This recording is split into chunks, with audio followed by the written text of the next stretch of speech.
Assalamualaikum warahmatullahi wabarakatuh. Perkenalkan, nama saya Rindu Nurwidyastuti Suryana dari kelas manajemen dengan mata kuliah Studi Kelayakan Bisnis. Di sini saya akan mereview jurnal yang berjudul Analisa dan Usulan Strategi Pemasaran dengan Metode Analisis SWOT. Studi kasus pada UMKM Pakan Ikan Waringin di Kota Bandung. Adapun sumbernya yaitu dari download.garuda.ristek.go.id yang bersumber pada tahun 2017 pada bulan Agustus dengan penulis Caroline dan Laura Lahindah sebagai reviewer yaitu Rindu Nurwidyastuti Suryana pada tanggal 23 Mei 2021. Yang pertama kita akan membahas abstrak. Abstrak di sini yaitu pada sektor perikanan di Indonesia dapat dijadikan sebagai salah satu sumber bagi pertumbuhan ekonomi nasional. Saat ini pasokan ikan di Indonesia berasal dari perikanan budidaya yang bersumber pada FAO tahun 2005. Keberhasilan produksi perikanan budidaya ikan sangat dipengaruhi oleh ketersediaan pakan ikan. PD Waringin merupakan produsen pakan ikan lokal yang berlokasi di Bandung yang sedang mengalami permasalahan dalam pemasaran. Penelitian ini dilakukan untuk mengusulkan alternatif strategi pemasaran pada PD Waringin. Data-data yang diperlukan diperoleh melalui wawancara kepada pemilik dan penyebaran kuesioner kepada konsumen. Data yang diperoleh kemudian dianalisis menggunakan matriks EFE dan IFE untuk mengetahui posisi eksternal dan internal perusahaan saat ini. Kemudian dilanjutkan dengan analisa SWOT untuk memperoleh alternatif strategi berdasarkan hasil penyesuaian antara kekuatan dan kelemahan internal dengan peluang dan ancaman eksternal. Hasil analisa lingkungan perusahaan menunjukkan bahwa PD Waringin berada pada posisi eksternal dan internal yang kuat, namun masih memerlukan perbaikan. Tujuan penelitian ini dilakukan untuk mengusulkan alternatif strategi pemasaran pada PD Waringin.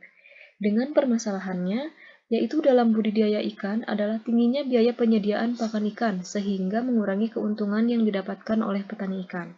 Menurut Slamet Subagjo, biaya penyediaan pakan berkontribusi antara 70% sampai dengan 80% dari biaya produksi peternak ikan budidaya di mana sebagian besar pakan ikan diperoleh dari pabrik-pabrik besar.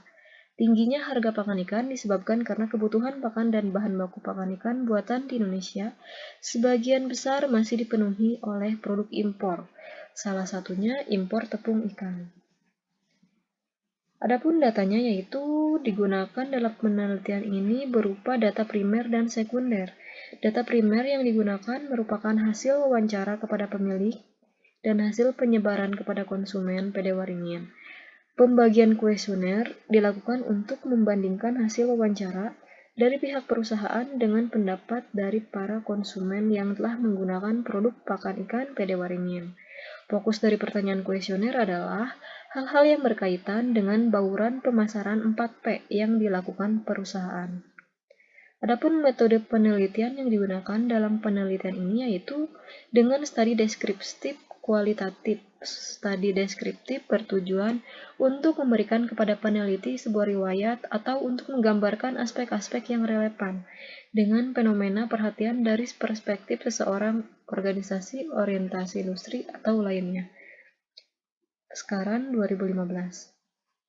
Adapun hasil penelitiannya yaitu berdasarkan hasil analisa menggunakan matriks SWOT diketahui bahwa PD Waringin perlu untuk melakukan pengembangan produk, mengoptimalkan pertumbuhan penjualan dengan cara memperluas jaringan distribusi, dan menciptakan strategi promosi baru selain word of mouth atau dari mulut ke mulut untuk menarik konsumen baru misalnya dengan melakukan penjualan secara online. Adapun kelemahan dari penelitian ini yaitu literatur yang digunakan masih tergolong sedikit sehingga penguatan secara teori masih kurang, dan kesimpulannya yaitu hasil analisa lingkungan perusahaan menunjukkan bahwa PD Waringin berada pada posisi eksternal dan internal yang kuat, namun masih memerlukan perbaikan agar posisi eksternal dan internalnya semakin kuat. Berdasarkan hasil analisa menggunakan matriks SWOT, diketahui bahwa PD Waringin perlu untuk melakukan pengembangan produk, mengoptimalkan pertumbuhan penjualan dengan cara memperluas jaringan distribusi dan menciptakan strategi promosi baru selain word of mouth atau dari mulut ke mulut untuk menarik konsumen baru misalnya dengan melakukan penjualan online. Terima kasih, sekian review jurnal dari saya.